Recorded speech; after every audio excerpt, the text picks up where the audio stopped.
Hello नमस्कार दोस्तों, welcome to my YouTube channel exam अध्ययन। आज है 30 नवंबर यानी नवंबर का अंतिम दिन। नवंबर 2024 जो चल रहा है उसका अंतिम दिन है।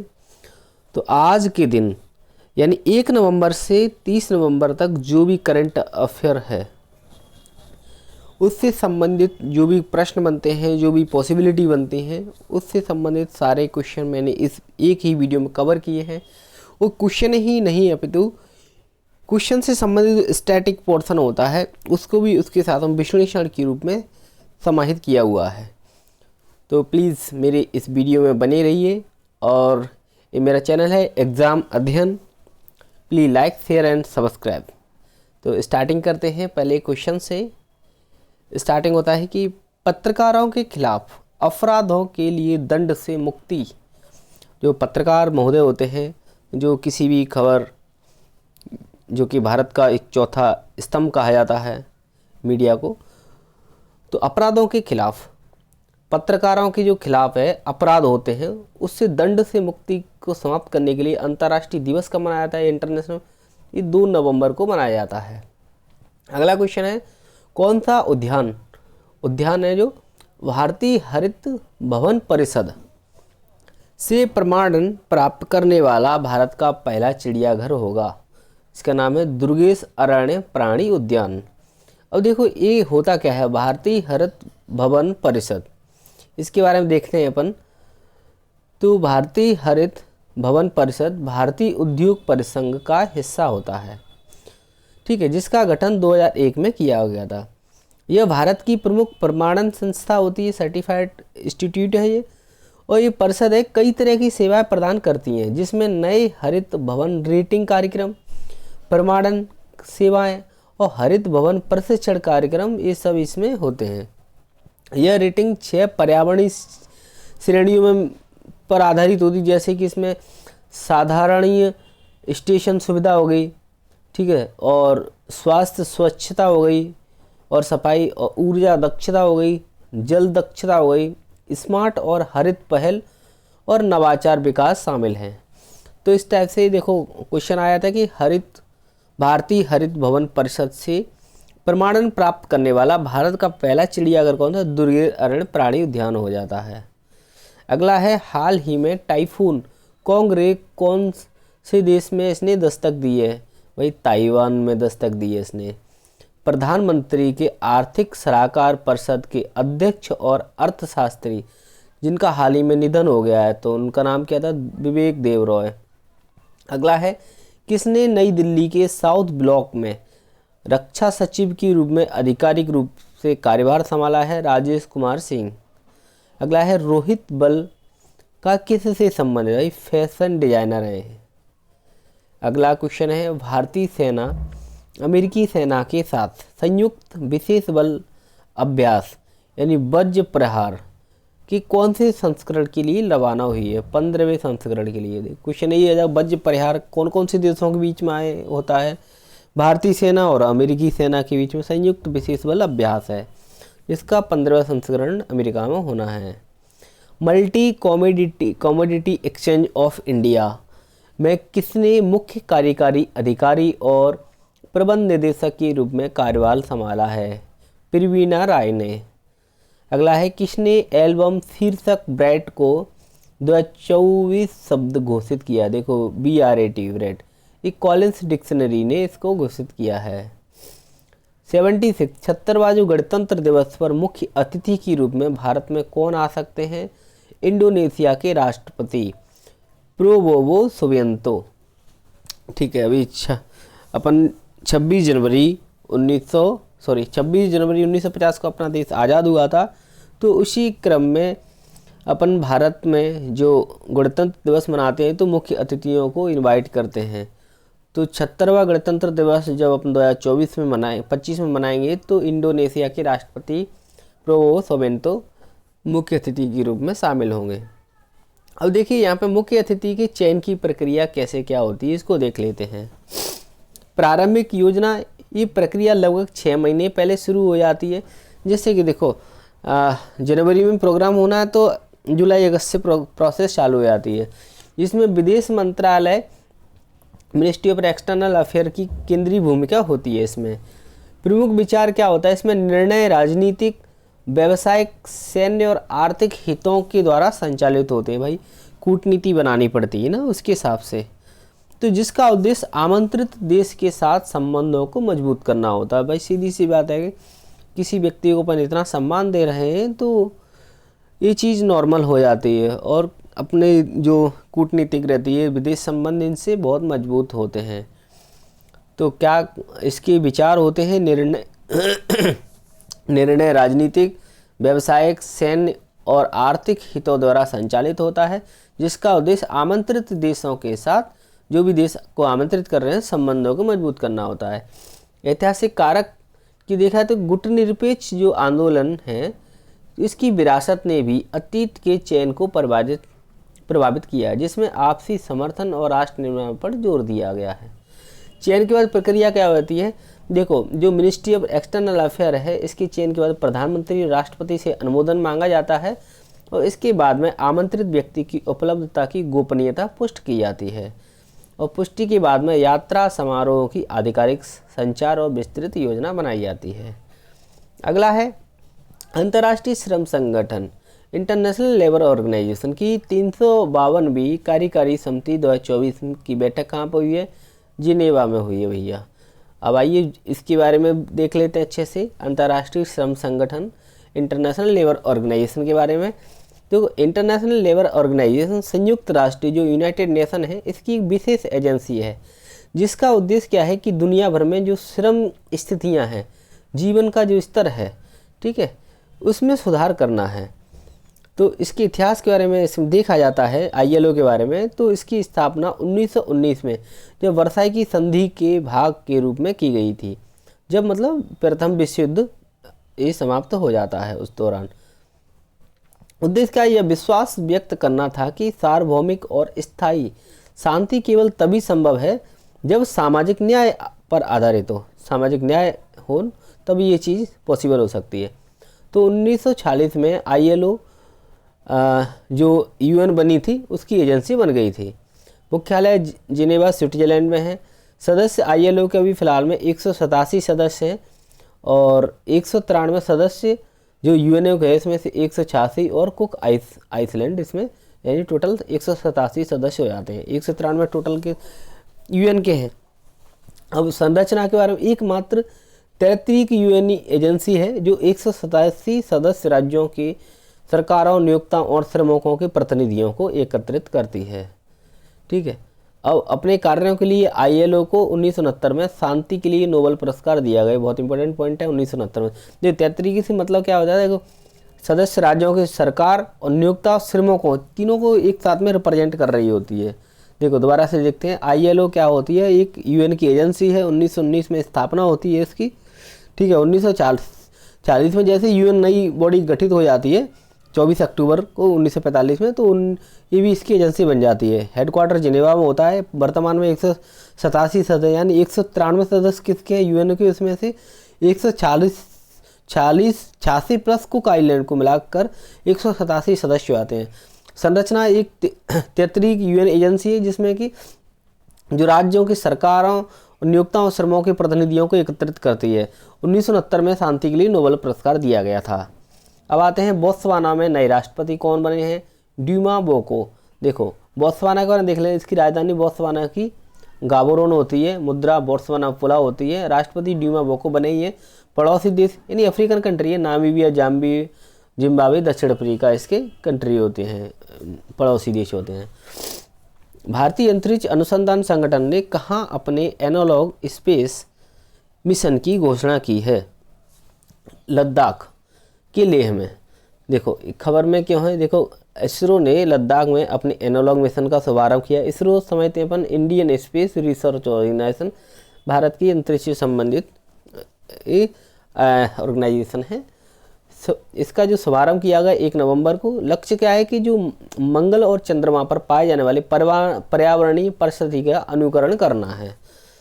ठीक है, इसरो के अध्यक्ष S सोमनाथ जी हैं। मुख्यालय हैदराबाद बेंगलोर में है और आधिकारिक क्षेत्र अंतरिक्ष विभाग के। इसरो के बारे में भी बता दिया गया। देखो क्या बताया है, जो इसरो ने अपना एनालॉग में स्पेस मिशन की घोषणा कर लेह लद्दाख में, ठीक है। इसका 1 नवंबर को लक्ष्य क्या है कि चंद्रमा और मंगल पर पाए जाने पर्यावरणीय पारिस्थितिकी का अनुकरण करना अपन को, ठीक है। अगला क्वेश्चन देखते हैं, किस भारतीय विकेट कीपर बल्लेबाज ने क्रिकेट के सभी संन्यासों से घोषणा की है? रिद्धिमान साहा ने। ब्रिटेन की कंजर्वेटिव पार्टी की पहली ब्लैक महिला नेता तथा विपक्षी नेता बनने का प्रतिष्ठित पद किसने किया है? केमी बैडनोच ने। देखो, किसी प्रकार का यदि महिला से संबंधित क्वेश्चन हो, स्पेशली पहला वाला हो, तो बहुत इंपॉर्टेंट क्वेश्चन बन जाता है।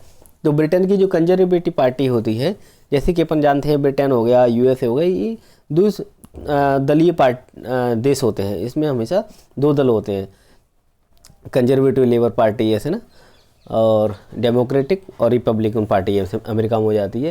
तो जैसे ब्रिटेन की कंजर्वेटिव पार्टी है, उसकी पहली ब्लैक महिला नेता तथा विपक्षी नेता बनने का प्रतिष्ठित पद किसको प्राप्त हुआ है? केमी बैडनोच को। देखो, अभी ये ब्रिटेन जो शब्द आता है, और इस ब्रिटेन हो गया, यूनाइटेड, ही बहुत घूमता रहता है, तो इसके बारे में देख लेते हैं। देखो, ब्रिटेन क्या है? ये यूरोप के उत्तर पश्चिम में स्थित, जैसे अपन यूरोप का नक्शा देखते हैं तो उसके उत्तर पश्चिम में एक छोटा सा द्वीप होता है, और है ना ये, और ये यूके का सबसे बड़ा हिस्सा होता है। ब्रिटेन किसका? यूके का ये बहुत बड़ा हिस्सा होता है, ठीक है। अब देखो, ब्रिटेन में क्या क्या चीज़ आती है? इंग्लैंड, स्कॉटलैंड और वेल्स। अपन इंग्लैंड बोलते हैं ना शब्द, तो इंग्लैंड का इसका मतलब ब्रिटेन होता है।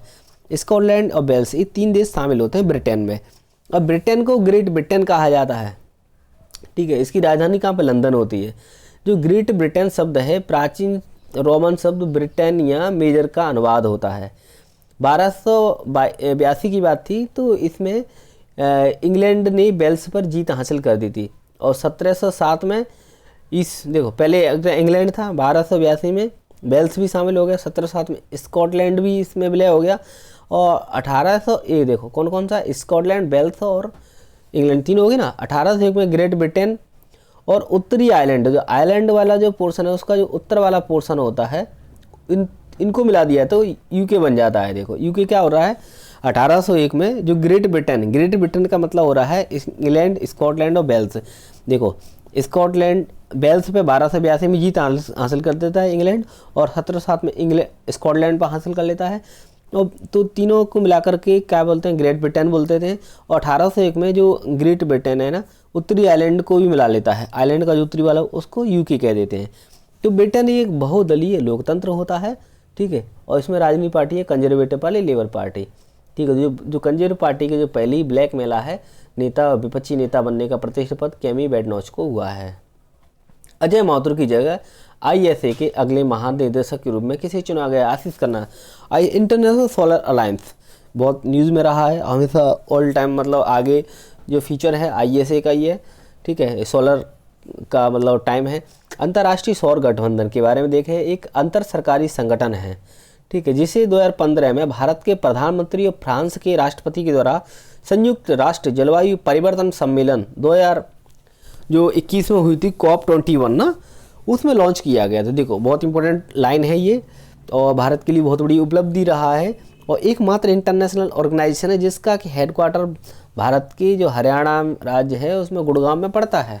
देखो क्या है, अंतर्राष्ट्रीय सौर गठबंधन एक अंतर सरकारी संगठन है जिसे 2015 में भारत के प्रधानमंत्री और फ्रांस के राष्ट्रपति के द्वारा संयुक्त राष्ट्र जलवायु परिवर्तन सम्मेलन है ना, COP21 हुआ था, उसमें लॉन्च किया गया था। एक ISA जो इंटरनेशनल सोलर अलायंस है, एक क्रियाशील सदस्य प्रेरित सहयोगात्मक मंच है भाई, क्रियाशील है, सदस्यों को प्रेरित करती है, सहयोगात्मक, बहुत सारे देश जुड़ रहे हैं, जिसका उद्देश्य क्या है? सौर ऊर्जा प्रौद्योगिकियों के कार्यान्वयन को बढ़ाना है भाई।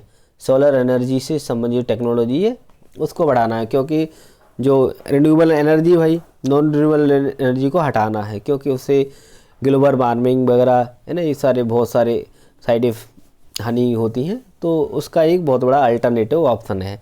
मुख्यालय बता दिए, राष्ट्रीय सौर ऊर्जा संस्थान गुड़गांव भारत में है। विजन, आइए हम सब मिलकर सूर्य को उज्ज्वल बनाएं। इसका विजन क्या है? आइए हम सब मिलकर सूर्य को उज्ज्वल बनाएं। मिशन क्या है? हर घर, चाहे वह कितनी भी दूर क्यों न हो, घर में रोशनी होगी।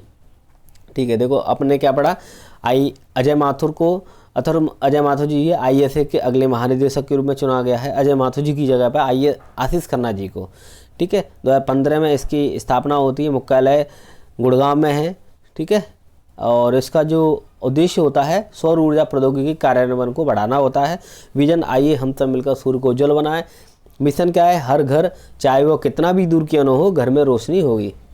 ठीक है, अगला है इसको थोड़ा सा छोड़ देते हैं, ये करना है तो कर लेते हैं, जो कि ठीक है, जो क्या बोलते हैं, जो योजना वगैरह होते हैं मध्य प्रदेश संबंधित, स्पेशली क्या कि मैं कोशिश रहता है कि सारे स्टेटों का कवर किया जाए इसमें, पूरे ऑल इंडिया लेवल पे, करंट पे, विशेष रूप से मध्य प्रदेश का। तो इसमें कुछ योजना वगैरह होती है, उसको देख लेते हैं। महिलाओं के लिए सरकारी सेवा में आरक्षण, देखो आरक्षण में वृद्धि, कैबिनेट ने राज्य सरकार की भर्ती प्रक्रिया में महिलाओं को आरक्षण 33 से लगा के 35% करने की मंजूरी दे दी है। ये मध्य प्रदेश के बारे में बात कर रहे हैं। मुख्यमंत्री कौन है, राजेंद्र शुक्ला जी हैं। वैसे 2 मुख्यमंत्री हैं मध्य प्रदेश में। ठीक है, राजेंद्र शुक्ला जी। तो इसे महिला सशक्तिकरण की दिशा में एक बड़ा कदम बताया है। ठीक है, जो 33 से 35% आरक्षण कर दिया है। नए उर्वरक बिक्री केंद्रों की स्थापना, जैसे कि राज्य भर में 254 नए उर्वरक, अभी देखते हैं अपन वही अपने मुरैना भिंड में उर्वरक के लिए, यूरिया के लिए वही लड़ाई लड़ने पड़ती है, तो बहुत समस्या रहती है। तो इसलिए कि 254 नए उर्वरक बिक्री केंद्र खोले जाएंगे। उद्देश्य है यह निर्णय किसानों के लिए लंबी लाइनों को कम करने और उर्वरकों की आसान नकद भुगतान प्रक्रिया को सुनिश्चित करने के लिए किया गया है। सारणी में जो बैतूल का सारणी है वहाँ पर थर्मल पावर प्लांट है, ऑलरेडी लगा हुआ है, उसकी मंजूरी दे दी है। तो नया पावर प्लांट के लिए कैबिनेट ने 660 मेगावाट के नए थर्मल पावर प्लांट की मंजूरी दे दी है। पुराने संयंत्रों का प्रतिस्थापन, जैसे कि यहाँ नया प्लांट 830 मेगावाट की क्षमता वाले 4 पुराने संयंत्र 205 मेगावाट 230 मेगावाट के 2 संयंत्र हैं, उनको हटा देगा, प्रतिस्थापित कर देगा। चिकित्सा कॉलेजों में, जो मेडिकल कॉलेजों में सहायक प्रोफेसरों की भर्ती की आयु सीमा बढ़ा दी है। देखो इसमें क्या है, 40 से बढ़ा करके 50 कर दी गई है। अगला है क्षेत्रीय औद्योगिक सम्मेलन की, ये बहुत इंपॉर्टेंट है। रीवा सम्मेलन की सफलता के बारे में देखा जाता है तो प्रतिभागी लगभग 4000 निवेशकों और व्यापारियों ने हिस्सा लिया था। निवेश प्रस्ताव, इसमें 31,000 करोड़ के निवेश प्रस्ताव प्राप्त हुए। रोजगार सृजन के बारे में बात करें, इस निवेश से राज्य में 28,000 से अधिक रोजगार होने की उम्मीद है। क्षेत्रीय औद्योगिक सम्मेलन का उद्देश्य क्या होता है, देखो ग्लोबल इन्वेस्टमेंट समिट 2025 के बारे में बात कर रहे हैं अपन, तो ये 2024 के ऊपर थी ना, जो रीवा में हुई थी। अब ये 2025 में इस सम्मेलन का उद्देश्य क्या हो जाएगा कि investment Madhya Pradesh global investment summit 2025 7 से 8 फरवरी 25 में भोपाल में होगी। ये 2024 वाली कहाँ पे हुई थी अपनी, ये हुई थी रीवा में। ठीक है, 7 से 8 फरवरी कहाँ पे होगी, भोपाल में होगी। इसका लक्ष्य मध्य प्रदेश को एक निवेश अनुकूल राज्य के रूप में स्थापित करना है, राज्य के औद्योगिक संसाधनों और पर्यावरण को प्रदर्शित करना है। ये मध्य प्रदेश करंट अफेयर संबंधित था। अगला बहुत इंपॉर्टेंट क्वेश्चन है बिहार के दृष्टिकोण से और ऑल इंडिया के दृष्टिकोण से भी। देखो प्रसिद्ध लोक गायिका जिन्हें बिहार की कोकिला कहा जाता है, इनका हाल ही में निधन हो गया है। इनका नाम शारदा सिन्हा जी हैं, शारदा सिन्हा जी हैं। ठीक है, पहला एशियाई बौद्ध शिखर सम्मेलन कहाँ आयोजित किया है और जिसकी मुख्य अतिथि कौन थी, राष्ट्रपति द्रौपदी मुर्मू जी थी। ये नई दिल्ली में आयोजित हुआ है। यह नवीनतम किताब friends India's closest strategic partner किसने लिखी है, प्रोफेसर श्रीराम चौलिया ने लिखी है। इसरो दिसंबर 2024 में किसकी प्रोबा 3 सौर अवलोकन मिशन को लॉन्च करेगा, यूरोपीय संघ के। देखो ये बहुत इंपॉर्टेंट क्वेश्चन है। इसरो अभी क्या है कि अलग अलग मतलब जो अदर कंट्री होते हैं उनके भी भाई जो सैटेलाइट वगैरह उनको लॉन्च करता है। तो दिसंबर 2024 में प्रोबा 3 सौर अवलोकन जो है ना मिशन को लॉन्च करेगा, यूरोपीय संघ का है। ठीक है, प्रोबा 3 के बारे में देख लेते हैं। सौर मिशन प्रोबा 3 उपग्रह सूर्य के जो कोरोना की गतिशीलता का मूल्यांकन डाटा प्रदान करेगा, जो सौर विज्ञान के बढ़ावा देता है। ठीक है, यह भारत और यूरोपीय संघ के बीच अंतरिक्ष अनुसंधान में सहयोग का प्रतीक है। चंद्रयान 3 और पिछले प्रोबा उपग्रह की मिशनों की सफलता पर आधारित है। ये युद्ध और सशस्त्र संघर्ष में पर्यावरण के शोषण को रोकने के लिए अंतर्राष्ट्रीय दिवस कब मनाया जाता है, 6 नवंबर को मनाया जाता है। अमेरिका के 47वें राष्ट्रपति के रूप में व्हाइट हाउस किसने जीत लिया है, डोनाल्ड ट्रंप साहब ने। इन 277 इलेक्टोरल वोट जीते इन्होंने। कौन से राज्य में 2030 तक बाल विवाह को खत्म करने के लिए सुप्रीम कोर्ट ने हालिया दिशा निर्देश दिए हैं, है ना, 2030 तक बारी बार राजस्थान में। किसने ब्राज़ील ग्रैंड प्रिक्स 2024 में जीता? मैक्स वेरस्टेपन ने। ठीक है। कहाँ निंगोल चक्कोबा उत्सव हर्षोल्लास के साथ मनाया जाता है? मणिपुर में। अपन देख रहे हैं अभी भी, और लंबे टाइम से संघर्ष चला जाता है मतई समुदाय एक और समुदाय के बीच में। तो ये मतई समुदाय होती है मणिपुर में, तो ये निंगोल चक्कोबा उत्सव हर्षोल्लास के साथ मनाया गया है वहाँ पर। कहाँ के वैज्ञानिकों ने सतत अंतरिक्ष प्रौद्योगिकी में एक नया कदम उठाते हुए लिग्नोसेट नामक लकड़ी के सैटेलाइट को लॉन्च किया है? देखो जापान बकरा है, ये लकड़ी से सैटेलाइट बना रहा भाई, देखो कितनी आगे ये लोग। ठीक है। सतत अंतरिक्ष प्रौद्योगिकी में नया कदम उठाते हुए लिग्नोसेट नामक लकड़ी के सैटेलाइट को लॉन्च किया जापान के द्वारा। आंध्र प्रदेश के मुख्यमंत्री ने महिलाओं के लिए हाल ही में कौन सी योजना से दीपम 2.0 योजना शुरू की है? मध्य प्रदेश। राजस्थान ने चीता परियोजना के लिए कितनी सदस्यीय संयुक्त पैनल का गठन किया है? 10 है। ये बहुत इंपॉर्टेंट है, टॉपिक है और ऑल टाइम एवरग्रीन है, तो इसके बारे में अपन बहुत अच्छे से देखते हैं। चीता जब से आए हैं और एक अभ्यारण्य से संबंधित है, राष्ट्रीय। देखो अपन देखते हैं कि कूनू राष्ट्रीय उद्यान है, मध्य प्रदेश के श्योपुर जिले में स्थित एक संरक्षित जैव क्षेत्र है। ठीक है, संरक्षित जैव क्षेत्र है।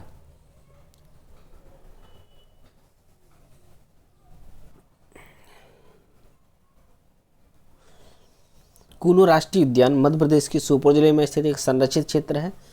इसे साल 1981 में वन्यजीव अभ्यारण्य के रूप में, है ना, वन्यजीव अभ्यारण्य के रूप में बनाया गया है, स्थापित किया गया। और जब कांग्रेस की सरकार थी तो साल 2018 में इसे राष्ट्रीय उद्यान यानी 11वें नंबर का, मध्य प्रदेश का 11 नंबर का राष्ट्रीय उद्यान इसको घोषित कर दिया गया, दर्जा दे दिया गया था।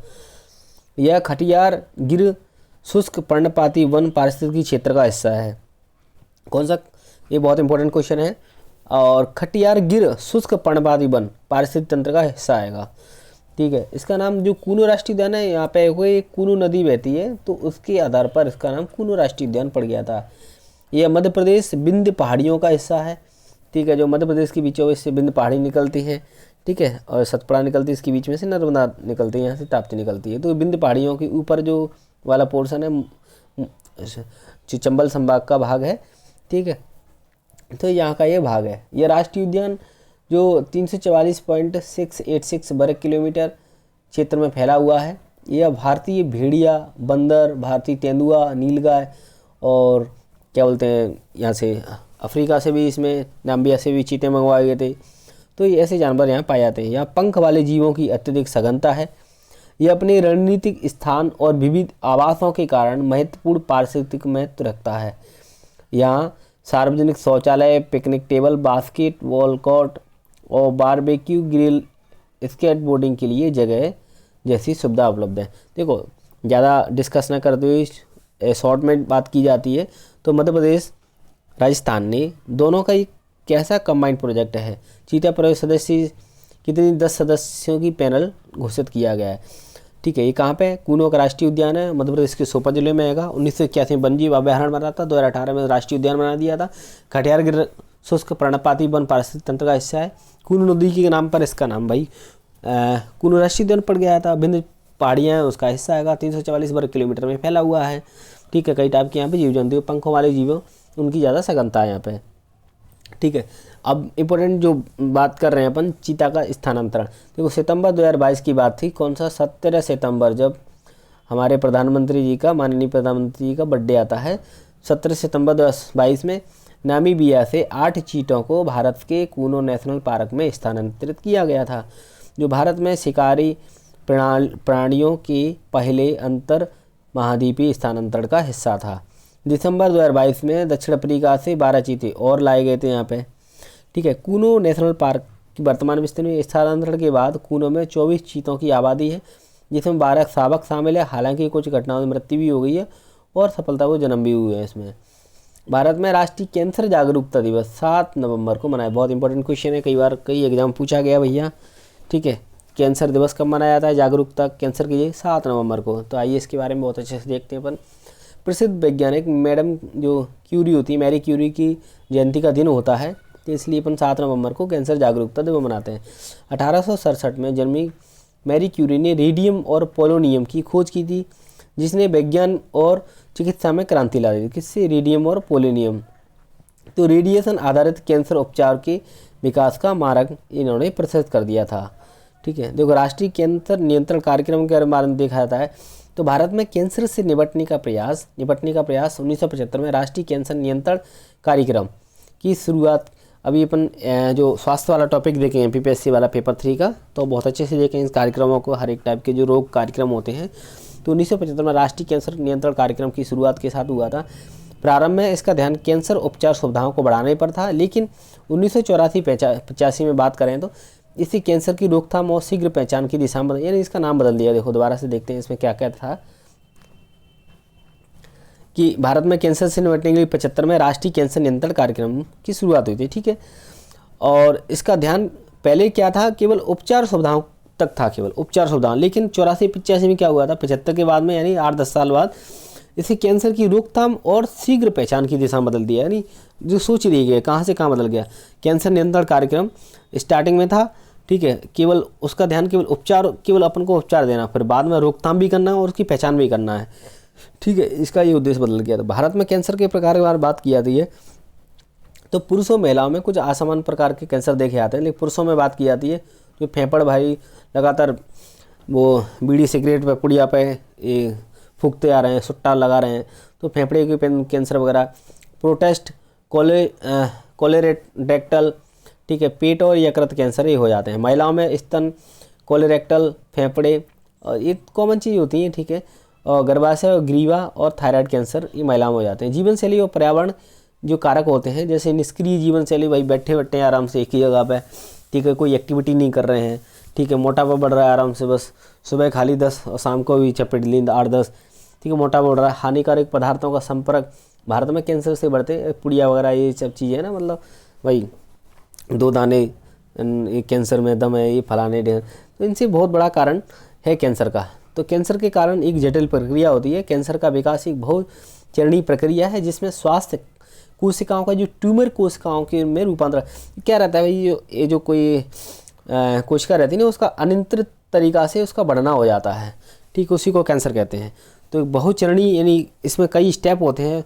नॉर्मल होता है, फिर दूसरे, तीसरे, चौथे स्टेज होता है, इस टाइप से। तो बहुचरणीय प्रक्रिया होती है, जिसमें स्वास्थ्य कोशिकाओं, जो स्वस्थ कोशिकाओं, उसका ट्यूमर कोशिकाओं के रूप में रूपांतर हो, ट्यूमर मतलब फोड़ा टाइप हो जाता है।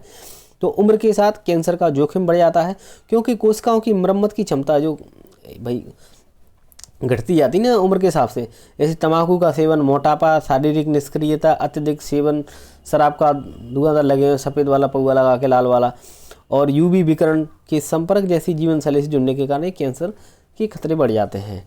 रोकथाम की रणनीतियाँ और कैंसर के जोखिम को कम करना, भाई इसको भी देखना पड़ेगा। अभी क्या देखा अपन ने, कैंसर जो जागरूकता सप्ताह दिवस 7 नवंबर को मनाया जाता है, क्योंकि मैरी क्यूरी का जन्म होता है। ठीक है, उन्होंने रेडियम पोलोनियम की खोज की थी, जो कि रेडिएशन आधारित कैंसर उपचार के लिए उन्होंने मार्ग प्रशस्त कर दिया था। इसके कार्यक्रम देखा तो 75 में, 84 में इसको नाम बदल दिया गया था। ठीक है, कैंसर की रोकथाम। और भारत में कैंसर के प्रकार देख लीजिए, कैंसर के कारण क्या क्या होते हैं, रोकथाम भी देखा जाएगा भाई। देखो विश्व स्वास्थ्य संगठन WHO जो स्वास्थ्य दिवस मनाता है 7 अप्रैल को, ठीक है, इसने कैंसर के जोखिम को कम करने के लिए कई प्रभावी रणनीतियाँ सुझाई हैं। जैसे कि बात करें तंबाकू से सेवन, इससे बचना है भैया। फेफड़े, गले और मुख के कैंसर की जोखिम को कम करने के लिए तंबाकू से दूर बना लो भैया। ठीक है, स्वास्थ्य वजन बनाए रखना। ठीक है, मोटापा कई प्रकार के कैंसर जैसे स्तन और कोलन कैंसर के साथ जुड़ा हुआ है।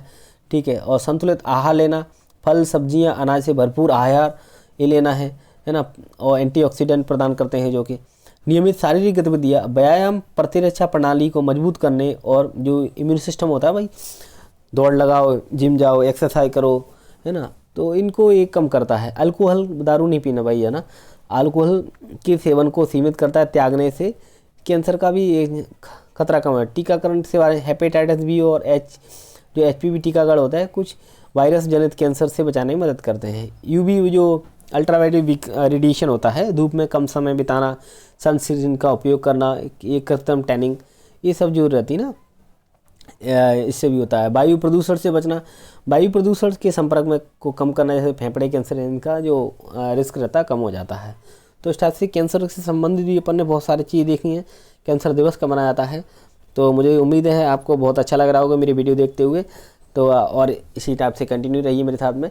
कौन से राज्य ने राज्यव्यापी जाति जनगणना शुरू की है? राज्यव्यापी जाति जनगणना भाई तेलंगाना ने शुरू कर दी है। Speaking with nature the origins of Indian environmentalism, इसकी पुस्तक के लेखक रामचंद्र गुहा, बहुत अच्छे राइटर हैं। ठीक है, क्वेश्चन आएगा रामचंद्र गुहा के द्वारा कौन सी पुस्तक लिखी है, या फिर क्वेश्चन पुस्तक का नाम आ जाएगा speaking with nature the origin of Indian environmental. तो समझ में आ रहा है पर्यावरण से संबंधित पुस्तक है, ये पर्यावरण प्रेमी है। ठीक है, तो पुस्तकों में गुहा ने उन 10 प्रमुख विचारकों और जीवन के योगदान के प्रमुखता दी है जिन्होंने भारत के पर्यावरणीय सिद्धांतों की नींव रखी है। तो देखते हैं थोड़ा सा इनके बारे में, बहुत ज़रूरी होता है। रविन्द्रनाथ टैगोर साहब के बारे में देखते हैं। प्रकृति और मानव सभ्यता के बीच सामंजस्य का समर्थन किया इन्होंने। प्रकृति और मानव, देखो भाई दोनों को साथ में लेकर चले गए तभी कुछ हो सकता है। ठीक है, सस्टेनेबल डेवलपमेंट गोल के बारे में बात कर रहे हैं ना अपन, तो इन चीज़ों को लेकर चलना पड़ेगा। राधा कमल मुखर्जी, प्रकृति संरक्षण को सामाजिक दृष्टिकोण से देखा इन्होंने। जेसी कुमारप्पा, ग्राम केंद्रित पर्यावरण अनुकूल अर्थव्यवस्था को बढ़ावा देते हैं। भाई जो ग्रामीण क्षेत्र हैं वही इन चीज़ों को बहुत ज़्यादा इंपॉर्टेंस देते हैं, तो इन्हीं के हिसाब से चीज़ें चलती हैं। पैट्रिक गेट्स, भारतीय शहरी डिजाइन में पारिस्थितिकी ध्यान को शामिल किया गया है। अल्बर्ट और गैब्रियल हार्वर्ड, जैविक खेती के माध्यम से स्थायी कृषि को बढ़ावा देना। अल्बर्ट और गैब्रियल हार्वर्ड, जैविक खेती, भाई अपन को कीटनाशक वगैरह नहीं डालना है भाई, गोबर खाद वगैरह इन्हीं का उपयोग करना है अपन को, इसी से अपन को स्थायी कृषि को बढ़ावा देना है। तो बहुत सारी बीमारियाँ वगैरह इनसे बचाया जा सकता है। मीरा मैडलिन स्लैट, गांधीवादी अनुयायी जिन्होंने हिमालय क्षेत्र में सरल जीवन और पर्यावरणीय संतुलन का समर्थन किया है। वेरियल एल्विन, आदिवासी अधिकारों, अपन देखा था भाई किसमें, अपना जो काना किस लिए है। ठीक है, तो वेरियल एल्विन आदिवासी अधिकारों और जो बेगा जनजाति है ना उस पर किताब लिखी इन्होंने, वेरियल एल्विन साहब ने। आदिवासी अधिकारों और वन संरक्षण के लिए कार्य किया इन्होंने। के मुंशी साहब, वन महोत्सव की शुरुआत की इन्होंने। एम कृष्णन, वन्यजीव फोटोग्राफर और लेखक जिन्होंने भारत की जैव विविधता के बारे में जागरूकता फैलाई है। हरून परोपकारी लिस्ट में भारत के सबसे बड़े दानवीर कौन बने हैं? शिव नाडार, 2153 इंडियन जो रुपी हैं करोड़ों में इन्होंने दान किया हुआ है। कौन से देश में 16 वर्ष से कम उम्र के बच्चों के लिए सोशल मीडिया पर प्रतिबंध लगा दिया है? भाई बैन लगा दिया है, 16 वर्ष से कम उम्र के लोग बच्चे सोशल मीडिया नहीं चलाएंगे। ऑस्ट्रेलिया में। कौन से देश के मानवाधिकार आयोग के सभी सदस्यों ने इस्तीफा दे दिया? बांग्लादेश। अभी देखा तख्ता पलट वगैरह हुआ ना वहाँ पे। विश्व दत्तक ग्रहण दिवस, यानी जो बच्चों को गोद लेते ना, तो कब मनाया जाता है उसके लिए? 9 नवंबर की बात करते हैं। स्थापना 2014 में होती है। हैंक फोर्टन और उनकी टीम ने एडॉप्ट टुगेदर नामक गैर जो एनजीओ रहता है उसके माध्यम से। संयुक्त सैन्य अभ्यास ऑस्ट्रे हिंद का तीसरा संस्करण पुणे महाराष्ट्र में, नाम से पता लगा ऑस्ट्रेलिया और भारत के बीच में। ठीक है, देख लेते हैं इसके बारे में। अभ्यास के विदेशी प्रशिक्षण केंद्र कहाँ पे? पुणे महाराष्ट्र में। 8 से 21 नवंबर तक चला है ये। वार्षिक आयोजन बारी बारी से भारत और ऑस्ट्रेलिया में, ऐसे इस बार भारत में हो गया, अगले टाइम ऑस्ट्रेलिया में हो जाएगा। तो पिछला संस्करण जैसे कि दिसंबर 23 में कहाँ पे हुआ था? ऑस्ट्रेलिया में। अभी भारत में हो गया महाराष्ट्र में, तो अगला कहाँ पे? ऑस्ट्रेलिया में होगा। देखो क्या बात करना अपन ने ऑस्ट्रेलिया हिंद के बारे में। विदेशी प्रशिक्षण केंद्र पुणे में आयोजित हुआ है नवंबर में, 8 से नवंबर 21 नवंबर तक 2024 में बारी बारी से आयोजित हुआ। भागने वाली सेनाओं के लिए भारतीय दल के बारे में, डोगरा रेजिमेंट के 144 जवान और भारतीय वायुसेना के 14 जवान शामिल थे। ऑस्ट्रेलिया दल के बारे में बताया, ऑस्ट्रेलिया की 13वीं लाइट हॉर्स रेजिमेंट, 10वीं ब्रिगेड और 2वीं डिवीजन के 120 जवान शामिल थे। उद्देश्य क्या है कि भारतीय और ऑस्ट्रेलिया के सैन्य सहयोग को बढ़ावा देना है। देखिए ये नॉर्मल उद्देश्य होता है। और अर्ध सरकारी और अर्ध शहरी और रेगिस्तानी क्षेत्रों में संयुक्त उप पारंपरिक अभियानों में अंतर संचालनीयता बढ़ाना है। और संयुक्त राज्य के अध्याय जो 7वें के अंतर्गत शांति मिशनों पर ध्यान केंद्रित करना है। प्रशिक्षण का मुख्य फोकस का है शारीरिक फिटनेस और संयुक्त राज्य सामरिक अभ्यास और उच्च तनाव वाले परिदृश्यों में अभियानों की संयुक्त योजना कार्यान्वयन करना है।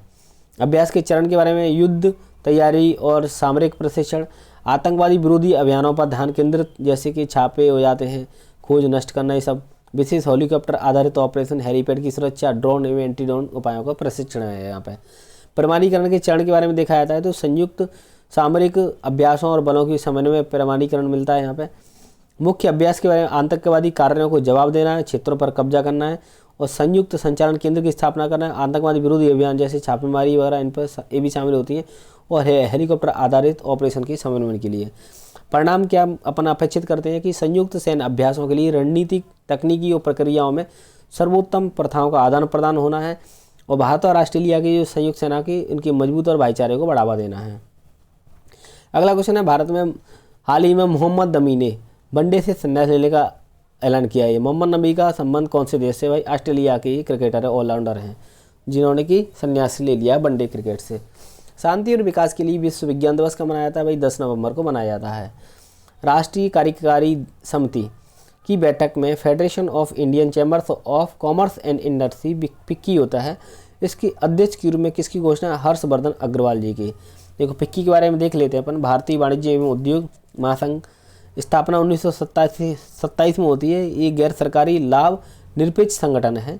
भारत का सबसे पुराना और सबसे बड़ा शीर्ष व्यापार संगठन होता है। ठीक है, सी व्यापार अपन नाम से समझ रहे हैं ना इसको, भारतीय वाणिज्य उद्योग महासंघ। इतिहास अध्यक्ष हर्षवर्धन अग्रवाल जी ने, इसलिए न्यूज में आया है। 27 में स्थापना होती है, और ठीक है सबसे बड़ा व्यापारिक संगठन होता है, सबसे बड़ा पुराना हो, ठीक है, गैर लाभकारी है और सरकारी गैर सरकारी है। ऐतिहासिक भूमिका, भारत के स्वतंत्रता संग्राम औद्योगिकरण में महत्वपूर्ण भूमिका निभाई इन्होंने। सरकारी फिर आर्थिक नीति में अर्थशास्त्रियों, सिविल सेवक, उद्योगपतियों के मंच के माध्यम से आर्थिक नीतियों को प्रभावित करता है। परामर्शी व्यवस्था के बारे में सरकारी योजनाओं और नीति निर्माणों के साथ सलाहकार व्यवस्था में शामिल होता है। सेवाओं के बारे में देखो, यहाँ पर जो शब्द देखा है अपने, परामर्श वगैरह है ही, जानकारी नेटवर्किंग व्यवसाय के संबंध में मिली जाती है। मुख्यालय नई दिल्ली में, वैश्विक उपस्थिति के बारे में ये विदेशों में भी इसके कार्यालय वगैरह हैं। ठीक है, और भारत के विभिन्न राज्यों में। हाल ही में पंडित राम नारायण, इनका 96 वर्ष की आयु में निधन हो गया। कौन से क्षेत्र संबंध इनका? सारंगी वादक थे। ठीक है, भारत के किस पूर्व दिग्गज पोलो खिलाड़ी? देखो अपन क्रिकेट, बैडमिंटन, फुटबॉल इनके बारे में देखते रहते हैं, लेकिन कुछ ऐसे गेम्स रहते हैं इनसे क्वेश्चन नहीं बनवा, इसलिए बहुत इंपॉर्टेंट है, इस पर ध्यान देना। जैसे दिग्गज खिलाड़ी थे पोलो के HS सोढ़ी, इनका निधन हो गया हाल ही में। अगला है, जस्टिस संजीव खन्ना बने भारत के कौन से नंबर के जस्टिस बने हैं? ठीक है, 51 नंबर के जस्टिस बने हैं संजीव खन्ना जी। बहुत इंपॉर्टेंट क्वेश्चन है। ठीक है, अभी हाल ही में अपन ने देखा DY चंद्रचूड़ साहब ने रिटायरमेंट हो गया है उनका, तो 51 नंबर के जस्टिस कौन बन गए हैं? अभी अपने 51 नंबर के संजीव खन्ना साहब जस्टिस बन गए हैं।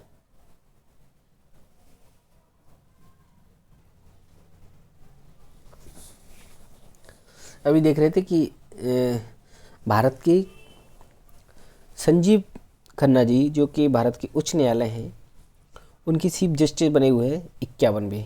तो देखिए इनके बारे में देख लेते हैं।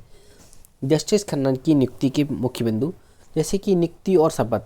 राष्ट्रपति द्रौपदी मुर्मू ने राष्ट्रपति भवन में, देखो जो भी राष्ट्रपति साहब होते हैं, वो राष्ट्रपति साहब होते हैं, किनको शपथ दिलाते हैं? जो मुख्य न्यायाधीश होते हैं, उच्च न्यायालय के मुख्य न्यायाधीश शपथ को राष्ट्रपति साहब दिलाते हैं। कार्यकाल की अवधि देखा जाता है तो उनका कार्यकाल 13 मई 2025 को समाप्त होगा, यानी जब उनकी उम्र 64 हो जाएगी तो। ठीक है, और उत्तराधिकारी की जस्टिस खन्ना ने 65 वर्ष की आयु पे होता है ना, और उत्तराधिकारी जस्टिस खन्ना ने DY चंद्रचूड़ साहब का स्थान लिया है और उन्होंने सेवानिवृत्त की भव्य विदाई दी है। ऐतिहासिक फैसलों की विरासत के बारे में देखा जाता है। जस्टिस खन्ना साहब ने कई महत्वपूर्ण फैसलों में भाग लिया है, जो कि भारत के कानूनी परिदृश्य को आकार देने में महत्वपूर्ण होता है। जैसे कि चुनावी बॉन्ड योजना थी, तो उनकी पीठ ने चुनावी बॉन्ड योजना को रद्द करने में अहम भूमिका निभाई।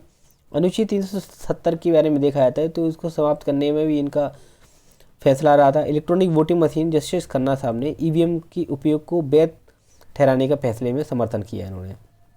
अगला है, विश्व गुणवत्ता सप्ताह का इस वर्ष आयोजन का विषय क्या था? गुणवत्ता अनुपालन से मार्गदर्शन तक। अगला क्वेश्चन है, भारत में हर साल राष्ट्रीय शिक्षा दिवस 11 नवंबर को मनाया जाता है। देखो इसके बारे में देख लेते हैं कि 11 नवंबर हालांकि भारत के पहले शिक्षा मंत्री मौलाना आज़ाद साहब के जन्मदिन पर ये मनाया जाता है। मौलाना आज़ाद की शिक्षा मंत्री के कार्यकाल में कई प्रमुख शैक्षणिक संस्थानों की स्थापना हुई है, जैसे कि अखिल भारतीय तकनीकी शिक्षा परिषद AICTE है ना, ऑल इंडिया टेक्निकल एजुकेशन जो काउंसिल होती है। ठीक है, और विश्वविद्यालय अनुदान आयोग, यूनिवर्सिटी ग्रांट काउंसिल होती है। भारतीय प्रौद्योगिकी संस्थान IIT खड़गपुर, भारतीय सांस्कृतिक संबंध परिषद ICCR, वैज्ञानिक और औद्योगिक अनुसंधान परिषद CISR। आज़ाद के इस योगदान के लिए उन्हें मरणोपरांत 1992 में भारत रत्न से सम्मानित किया गया। और राष्ट्रीय शिक्षा नीति जो 2020 है, तो उनको 29 जुलाई 20 को स्वीकृत किया है। इसका उद्देश्य शिक्षा प्रणाली को अधिक समावेशी, लचीला और कौशल आधारित बनाना है। देखो, इसके बारे में देख रहे हैं अपन, साथ साथ में बहु विषय सीखना है, मतलब मल्टी सब्जेक्ट में अपन को अपरपैक होना है। प्रारंभिक साक्षरता और गमन क्षमता, व्यावसायिक प्रशिक्षण भी लेना है। जो नेशनल एजुकेशन पॉलिसी 2020 है, इसका उद्देश्य भारत के युवाओं और वैश्विक प्रदर्शन में सफलता के लिए आवश्यक ज्ञान और कौशल प्रदान करना है। इम्पोर्टेंट है, 11 नवंबर को राष्ट्रीय शिक्षा दिवस मौलाना अबुल कलाम आज़ाद के जन्म दिवस पर मनाया जाता है। इन्होंने कई प्रकार की संस्थाओं का स्थापना की थी। ठीक है, भारत में शिक्षा सुधार के लिए सरकारी पहल के बारे में देखा जाता है तो मौलाना आज़ाद की सोच के साथ भारत सरकार ने शिक्षा को सुलभ और समावेशी बनाने के लिए कई योजनाएं शुरू की। जैसे कि अपन बात करें PM श्री स्कूल, यह योजना गुणवत्ता शिक्षा और संज्ञानात्मक विकास और आधुनिक कौशल विकास पर केंद्रित है। ठीक है, इस पर 27,360 करोड़ का बजट निर्धारित किया गया है। समग्र शिक्षा, 1 अप्रैल 21 को शुरू हुई यह योजना समावेशी शिक्षा को बढ़ावा देने और विविध पृष्ठभूमि के बच्चों के लिए एक समान शैक्षिक माहौल तैयार करने के उद्देश्य से लागू की है। प्रेरणा कार्यक्रम जनवरी 2024 में गुजरात के वडनगर से शुरू हुआ है। यह कार्यक्रम, ठीक है, कक्षा जो 9th है उससे 12th के बच्चों को सांस्कृतिक धरोहर और तकनीकी शिक्षा से जोड़ता है। अगला है उल्लास, नव भारत साक्षरता कार्यक्रम, फाइनेंशियल 22 से 27 में शुरू हुआ है। कार्यक्रम 15 साल से जो अधिक वर्ग के वयस्कों को साक्षरता कौशल प्रदान करना है। निपुण भारत, प्रारंभिक साक्षरता और गणना क्षमता को बढ़ावा देने के लिए ये शुरू किया गया है। विद्या प्रवेश, ग्रेड 1 में प्रवेश करने वाले बच्चों के लिए 3 महीने का खेल आधारित स्कूली कार्यक्रम है। विद्यांजलि, यह समुदाय और कॉर्पोरेट सामाजिक उत्तरदायित्व को शिक्षा में शामिल करने के लिए पहल है। दीक्षा शिक्षा, और जो शिक्षक होते टीचर होते हैं इनको प्रशिक्षण और विकास के लिए डिजिटल प्लेटफॉर्म होता है। ठीक है, स्वयं प्लस, उच्च शिक्षा के उद्योग संबंधित पाठ्यक्रमों के जोड़ने का ये पहल होती है। निष्ठा शिक्षा और व्यावसायिक वृद्धि के लिए एक राष्ट्रीय पहल होती है। NIRF रैंकिंग, उच्च शिक्षा में गुणवत्ता को बढ़ावा देने के लिए रैंकिंग प्रणाली 15 में स्थापित हुई थी। PM विद्यालक्ष्मी, उच्च शिक्षा के लिए वित्तीय सहायता प्रदान करने के लिए योजना है। देखो, बहुत सारे अपन ने स्कीम पढ़ी, PM स्कूल, श्री स्कूल वगैरह होती है। शिक्षा की गुणवत्ता संज्ञानात्मक इस पर केंद्रित है, इन्हें कौशल विकास को बढ़ावा देने के लिए। समग्र शिक्षा, प्रेरणा कार्यक्रम, विद्या प्रवेश, विद्यांजलि, दीक्षा, ये सब कार्यक्रम। विश्व टीकाकरण तो बहुत इंपॉर्टेंट है भाई, 10 नवंबर को मनाया जाता है। निमोनिया दिवस कब मनाया जाता है, इसके प्रति जागरूकता 12 नवंबर को मनाया जाता है। इसकी थीम क्या है 2024 की, हर सांस कीमती निमोनिया को रोकें। अनुभवी फिल्म निर्माता फिलिप नॉइस को कौन से सम्मान से सम्मानित किया गया है? सत्यजीत रे लाइफ टाइम अचीवमेंट पुरस्कार से फिलिप नॉइस को सम्मानित किया गया है। अगला है, किसको थाईलैंड के लिए ब्रांड एम्बेसडर और मानद पर्यटन सलाहकार नियुक्त किया गया है? सोनू सूद साहब को किया गया है। इंडियन ऑयल के नए चेयरमैन कौन होंगे? अरविंद सिंह सानी। जयपुर में दक्षिण भारतीय पश्चिमी कमान का नया थिंक टैंक का नाम क्या है? ज्ञान शक्ति है।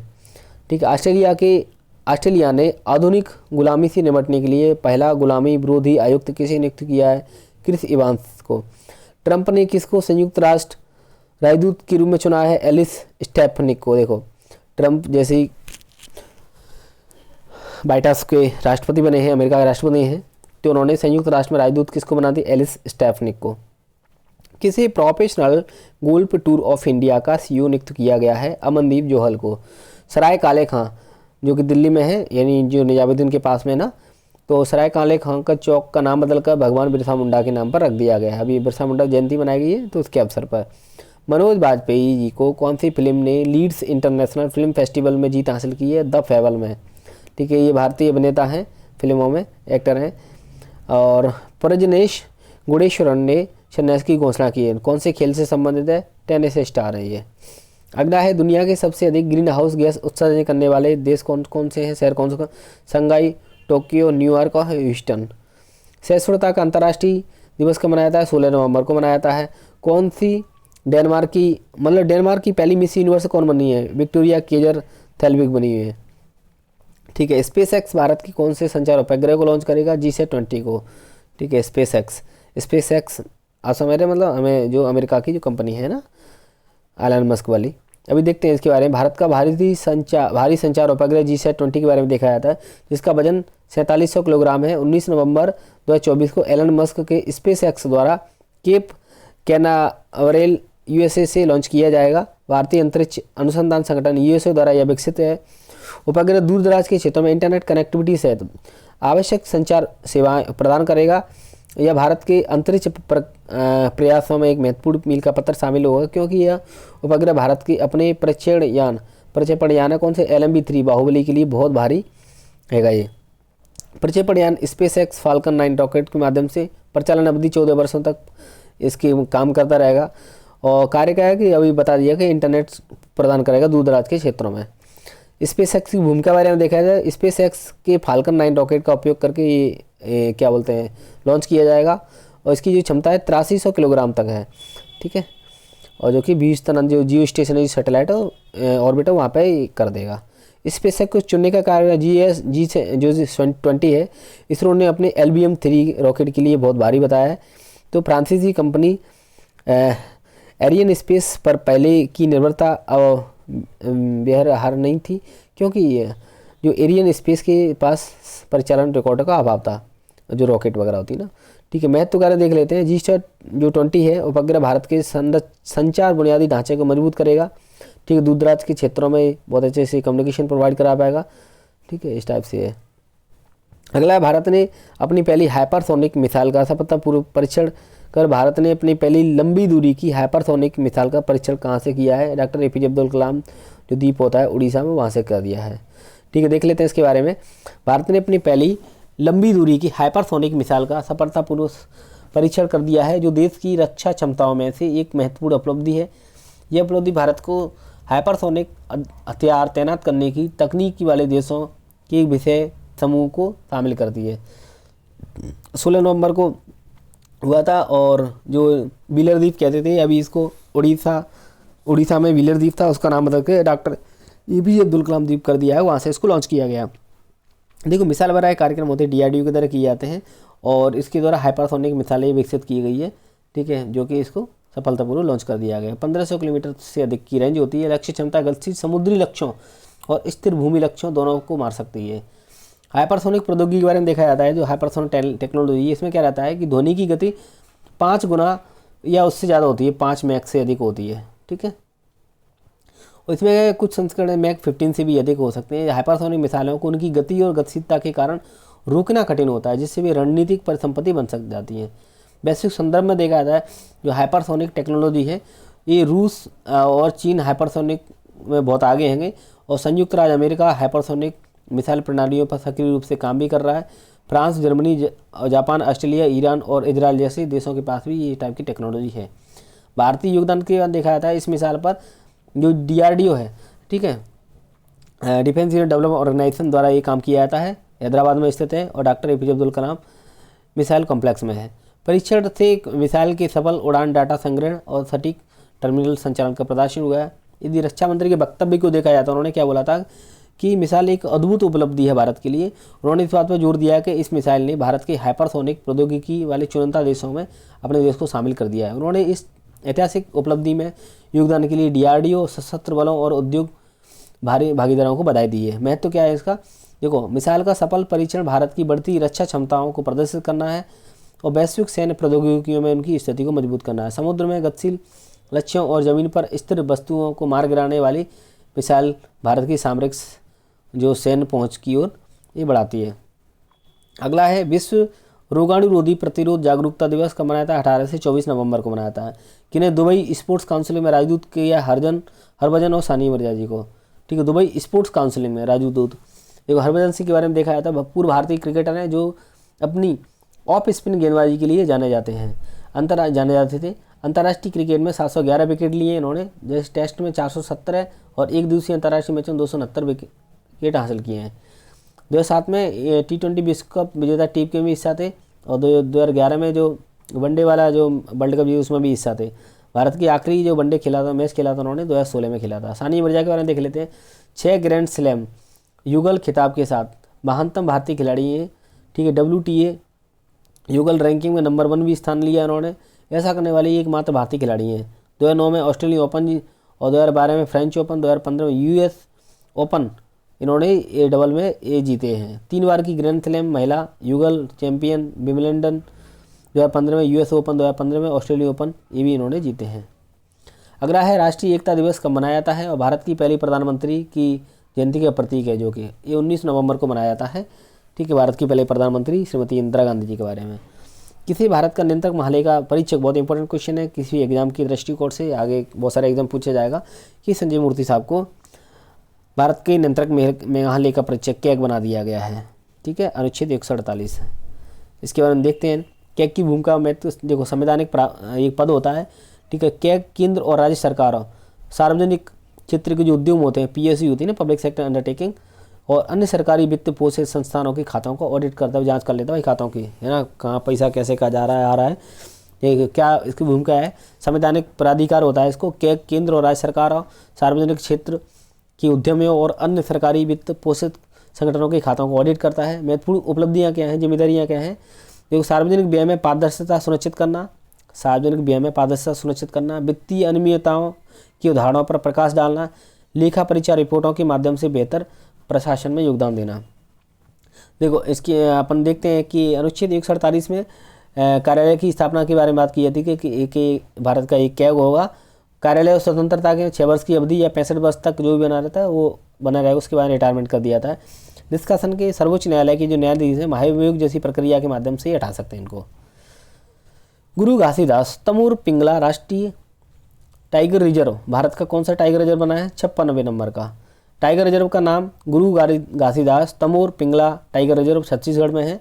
ठीक है, और अधिसूचना जो पर्यावरण वन जलवायु परिवर्तन मंत्रालय द्वारा भारत में जो 56वें नंबर का टाइगर रिजर्व घोषित किया गया, जिसे अक्टूबर 24 में एनटीए के रूप में मंजूरी मिल गई थी।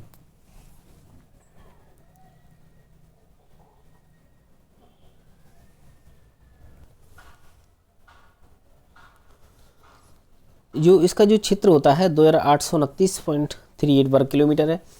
कोर क्षेत्र और बफर क्षेत्र, 2 क्षेत्र होते हैं ना, जैसे कोर और बफर क्षेत्र ना, तो 2049 कोर क्षेत्र होता है बिल्कुल यहाँ पे कि जो कि सेंसिटिव ज़्यादा होता है। बफर जोन है ना, इधर वाला जो बफर जोन अंदर वाला है 780 वर्ग किलोमीटर। गुरु घासीदास राष्ट्रीय उद्यान, तमोर पिंगला राष्ट्रीय उद्यान, दोनों को मिलकर ये बना हुआ है। भूगोल के बाद छोटा नागपुर जो पठार है, ठीक है, जो आंशिक रूप में बघेलखंड के पठार भी इसमें शामिल होते हैं, है ना, ये जो जिले हुए हैं। कनेक्टिविटी, संजय डुबरी जो टाइगर रिजर्व मध्य प्रदेश से सटा हुआ है, और बांधव टाइगर रिजर्व मध्य प्रदेश वाला, और पलामू टाइगर रिजर्व झारखंड, ये सब इसमें कनेक्टिविटी आपस में। मैथ के बारे में देखा जाता है तो प्रोजेक्ट टाइगर के तहत बाघ संरक्षण प्रयासों को बढ़ावा है। 4500 किलोमीटर के परिसर में ये होते हैं। जैव विविधता के बारे में देखा जाता है तो इसमें बहुत सारी प्रजाति हैं, कसूर की टाइप पे।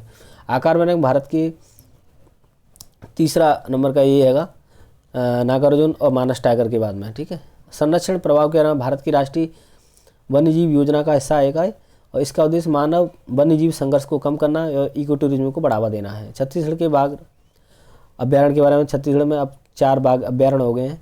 ठीक है, जिसमें इनका योगदान भी बढ़ गया है। किसने टाटा स्टील शतरंज इंडिया बेस्ट का खिताब जीत लिया है, मैग्नस कार्लसन ने। ठीक है, और किसने 14वें सीनियर राष्ट्रीय हॉकी चैंपियन में अपना स्वर्ण पदक जीता है, उड़ीसा ने जीता है।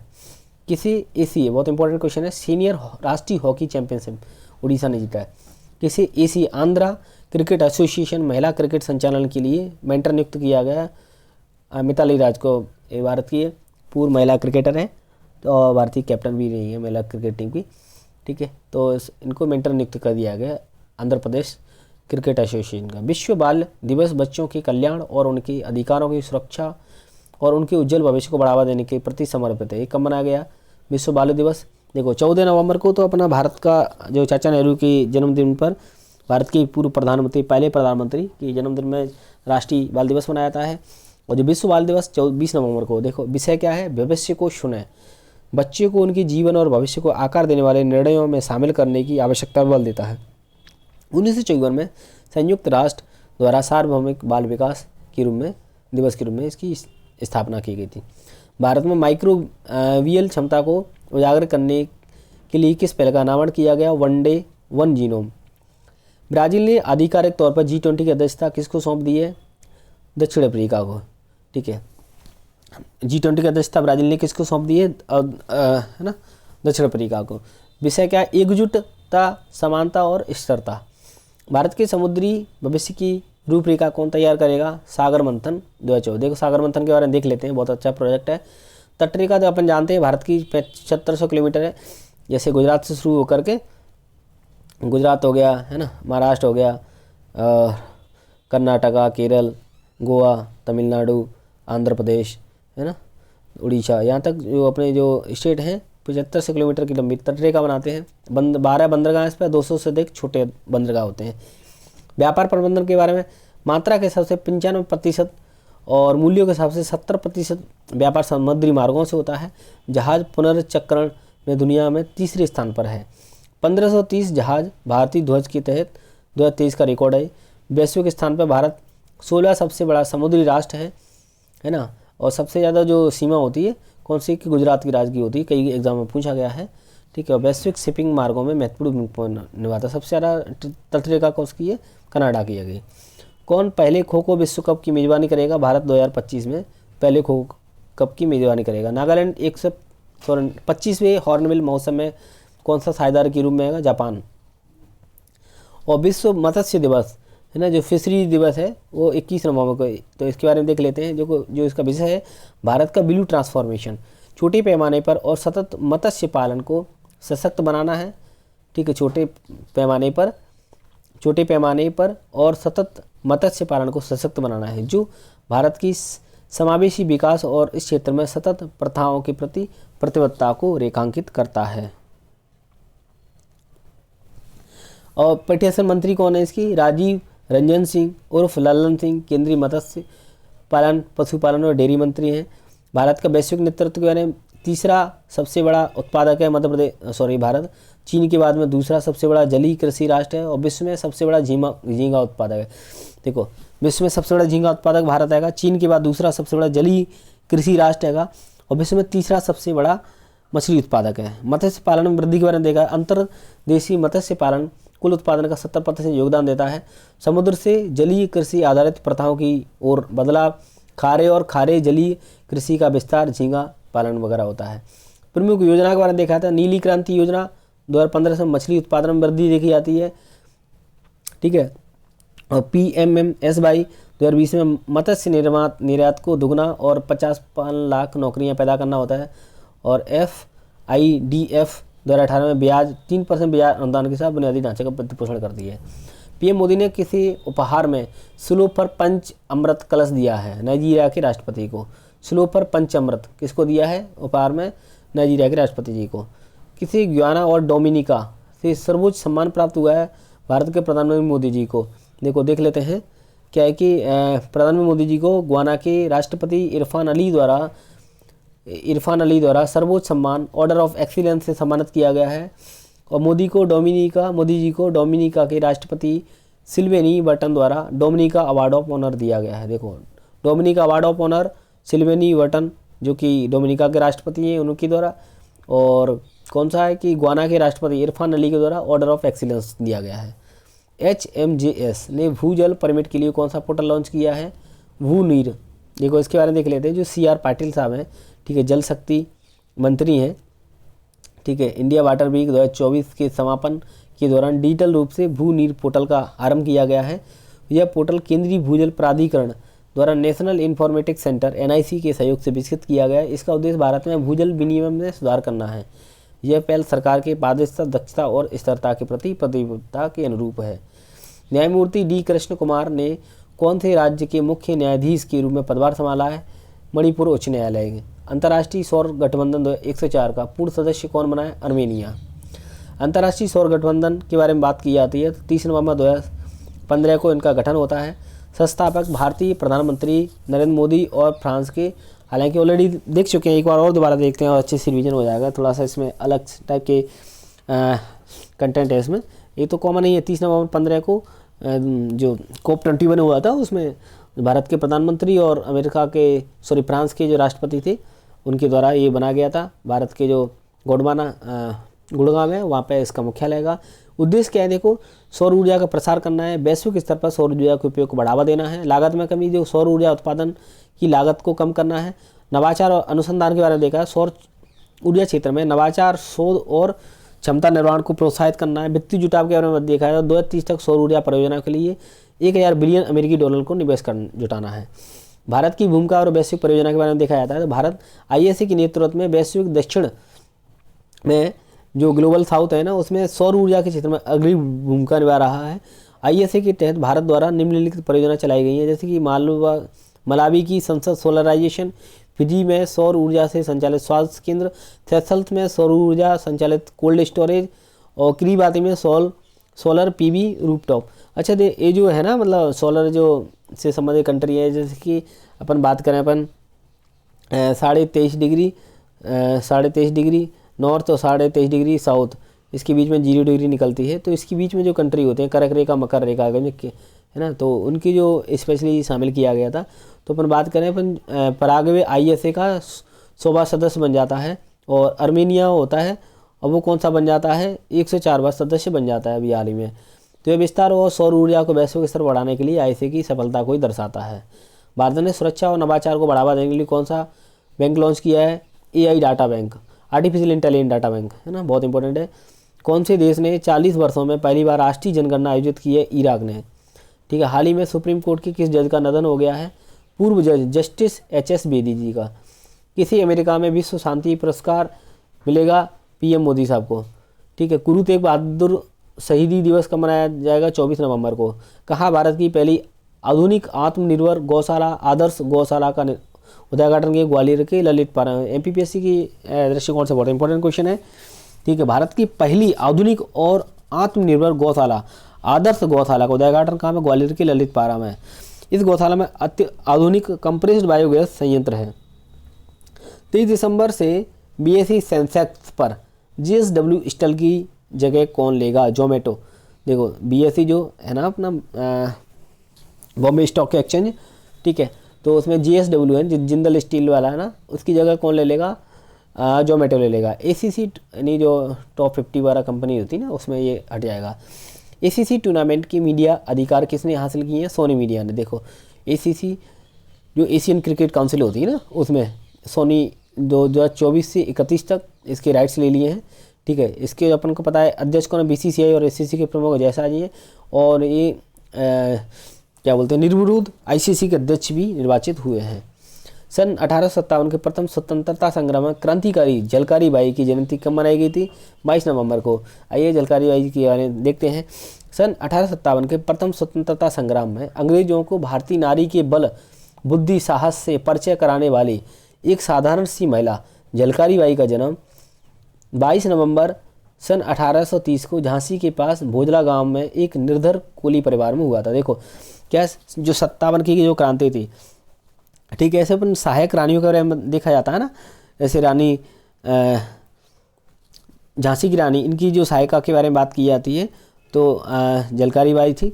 इनका जो 1857 की जो क्रांति हो रही थी, तो अंग्रेजों को भारतीय नारी की बल बुद्धि साहस से परिचित कराने वाली साधारण सी महिला झलकारी वाली कोली का जन्म कहाँ पर हुआ था, 22 नवंबर 1830 को झांसी के पास भोजला नाम का गांव में। इनके पिता सदोवर सिंह, माँ जमुना देवी है। बचपन में ही इनके माता का देहांत हो जाने से पिता सदोवर सिंह ने उनका लालन पालन और एक लड़के की तरह किया था। झलकारी बाई बचपन से ही निडर और बहादुर थी। घुड़सवारी, तलवारबाजी, हथियार चलाने का शौक था उन्हें कुशल योद्धा में परिवर्तित करने का काम कर रहा था। तत्कालीन परिवेश में एक अति सामान्य परिवार में जन्मी कन्या को औपचारिक शिक्षा दिला पाना सरल नहीं था। फिर भी कुशल योद्धा के रूप में झलकारी बाई का निर्माण हुआ था। जंगल में लकड़ियाँ काटना, खेतों में खलिहानों में खुद को रोपना, पशुओं की देखभाल करना झलकारी बाई के रोजमर्रा के काम थे। राष्ट्रकवि मैथिली शरण की कलम से कुछ जुबानी दी गई है। जाकर रण में ललकारी थी, वह तो झांसी की झलकारी थी। गोरों से लड़ना सिखा गई है, इतिहास में झलक रही वह भारत की ही नारी थी। ठीक है, यानी तात्पर्य है इनका कि जो रण में जो लड़ाई लड़ रही थी वो तो झांसी की झलकारी दिख रही थी, लेकिन अक्सर में एक्चुअल में जो गोरों से लड़ाई लड़ रही थी, अपन को जो सबक सिखा गई वो झांसी की झलकारी थे। नॉर्थ ईस्ट यूनाइटेड AFC ने कौन सा खिताब जीता है, गवर्नर गोल्ड कप। ये फुटबॉल से संबंधित कप है।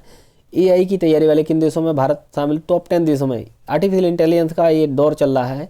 ठीक है, ये जो 5th जनरेशन चल रही है, ठीक है। तो भारत ने AI विशेषज्ञों में दूसरा स्थान और AI अनुसंधान प्रकाशनों में तीसरा स्थान हासिल किया है, जो देश की बढ़ती विशेषज्ञता और नवाचार को दर्शाता है। इस रिपोर्ट में 73 देशों का मूल्यांकन किया गया जो AI के माध्यम से सार्वजनिक सेवाओं में सुधार पर ध्यान केंद्रित करता है।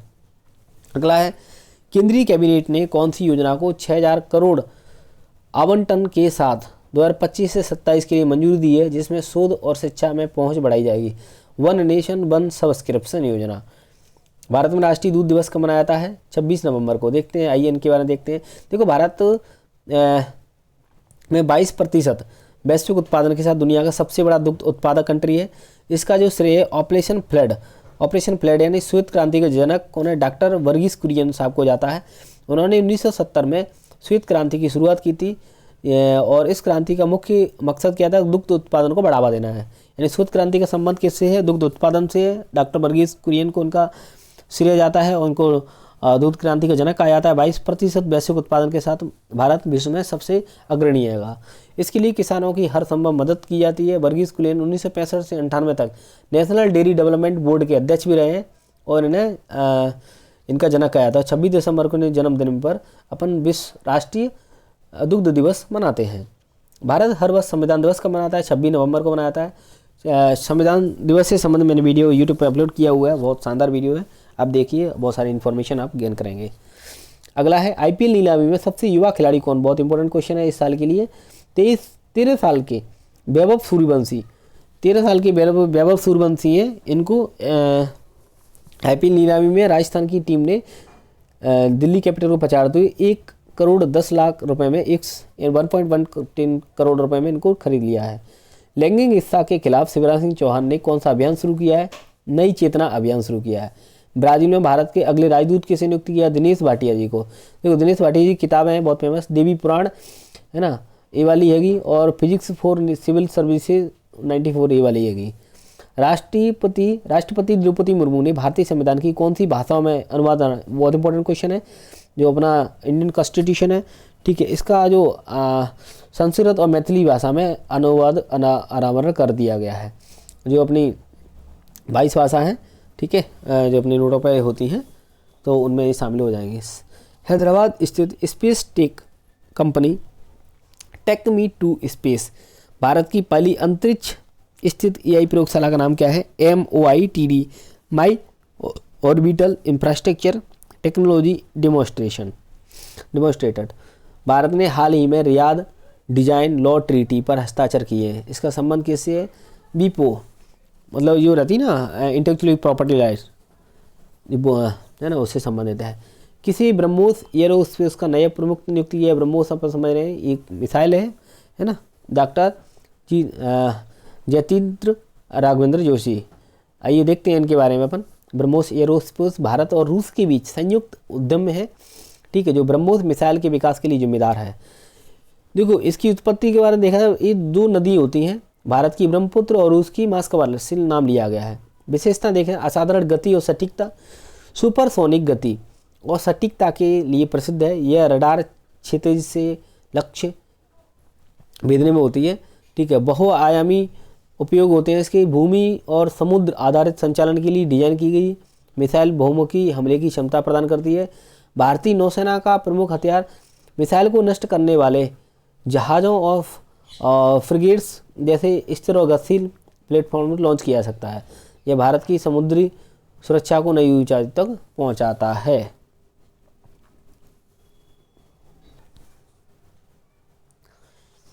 SR ग्रुप के चेयरमैन है ना, SR ग्रुप बहुत बड़ा ये ग्रुप है, इंडस्ट्री ग्रुप है। इनके जो चेयरमैन थे, हाल ही में निधन हो उनका है, शशिकांत रुइया जी। अगला है CCI ने, जो कि होता है ना, मतलब आपस में कंपटीशन कर देना, सॉरी क्या है, कंपटीशन कमीशन ऑफ इंडिया। इसने अल्फ़ाबेट की सहायक company shoreline international holding LLC को किसमें निवेश की मंजूरी दी है? बहुत इंपॉर्टेंट क्वेश्चन है। फ्लिपकार्ट में। ये अपन ने वॉलमार्ट जो कंपनी थी ना भारत की, उसका भी इसमें विलय हो गया था। 85% शेयर इसी के पास है, फ्लिपकार्ट के, वॉलमार्ट की भी। तो ऐसे CCI से क्या परमिशन लेनी पड़ती है, जो कॉम्पिटिशन कमीशन ऑफ इंडिया है उससे। तो अल्फ़ाबेट की सहायक company shoreline international holding LLC को किसमें मंजूरी दी है निवेश में? फ्लिपकार्ट।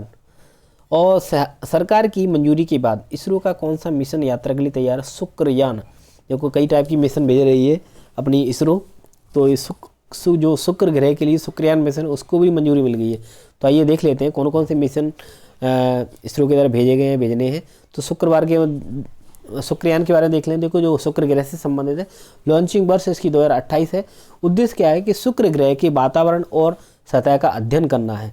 भारत का पहला शुक्र मिशन हैगा। जैसे अपने चंद्रयान 1, 2, 3 भेज दिए हैं, ठीक है, मंगलयान भेज दिया है, ठीक है, सूर्य के लिए भी भेज दिया है। तो ऐसे फिर शुक्र ग्रह के लिए भी भेज रहे हैं, 2028 में भेजा जाएगा। तो शुक्र ग्रह के वातावरण सतह का अध्ययन करेगा, भारत का पहला शुक्र मिशन है ये। अगला है चंद्रयान 4, चंद्र लूनर मिशन है। देखो तीनों भेज चुके हैं। चंद्रयान 3 के बाद अगला चरण चंद्रयान 4 होगा। इसमें क्या है, सहयोग के बारे में भारत और जापान के बीच संयुक्त मिशन है ये।